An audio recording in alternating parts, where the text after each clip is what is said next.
200 transit आ रहे हैं में कितना लाभ उठा है। और इसके अलावा और भी मैं कुछ थोड़ा सा प्रकाश डालूंगा कि इसके अलावा भी बहुत सारी ऐसी व्यवस्थाएं हैं जो, क्योंकि मैं भी समाज का हिस्सा हूं, मेरी समाज के प्रति जिम्मेदारियां हैं।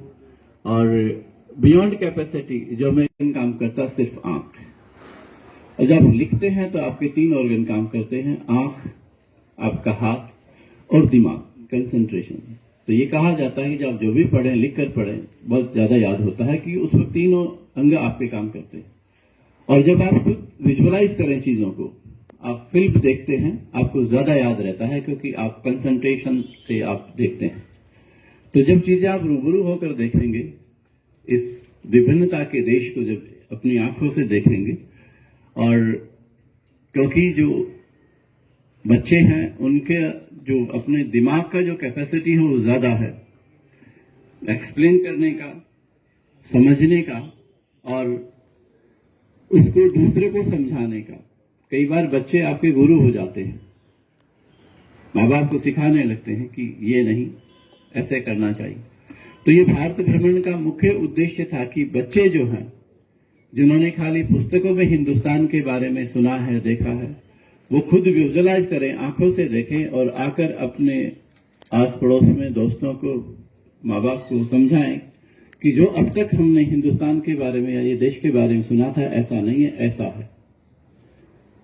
और वैसे तो जिंदगी में सीखने का कोई खास उम्र या कोई पड़ाव नहीं है, ताउम्र जिंदगी सिखाती रहती है।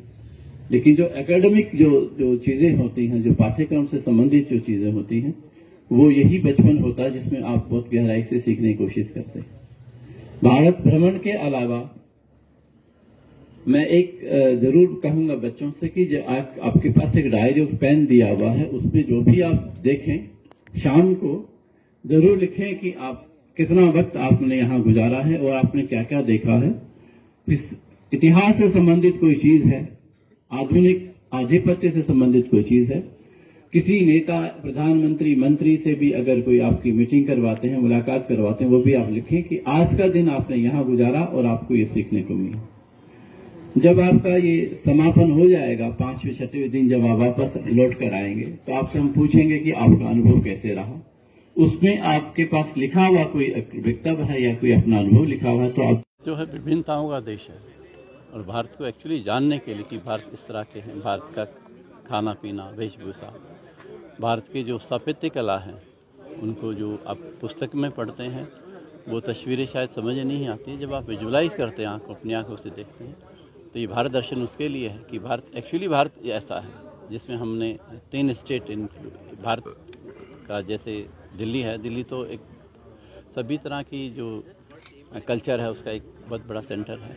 फिर राजस्थान है, तो इन राजस्थान के वेशभूषा, खाना पीना, दिल्ली में मेट्रो जो एक कल्चर है उसका एक इनको देखने का मौका मिलेगा। जो पुराने जो इमारतें हैं समझने का, मॉडर्न जो स्थापत्य है उसको देखने का मौका मिलेगा। भारत दर्शन का मतलब कि भारत को समझने का, अपनी आंखों से देखने का एक सुनहरा मौका है। जो बच्चे अभी जो देखेंगे वो आगे इसी अनुभव को पास करेंगे, और कुछ चीज़ें पुस्तकों से नहीं मिलती जो आप आंखों से देख करके ज्ञान प्राप्त कर सकते हैं। सर, कितने बच्चे इस टूर में जा रहे हैं और कितने दिन का ये टूर रहेगा, इसके बारे में? ये तकरीबन 6 डेज़ का टूर है, जिसमें 15 बच्चियां हैं, फीमेल्स हैं, और 3 टीचर्स हैं। टोटल 18 जो बच्चे जो है वो लोकल हैं या किसी स्कूल से हैं? कौन से स्कूल से हैं? लास्ट ईयर हमने सुखाल घाटी से लिए थे बच्चे, और अब की बार हमने ये जो आपके 4-5 जो पंचायतें हैं, सूल है, सिराकोटला है, चकबख्ता है, धरती धिरोड़ है, इनसे अलग अलग 4-5 स्कूलों से 15 बच्चे लिए हैं। Thank you. Thank you thank you sir.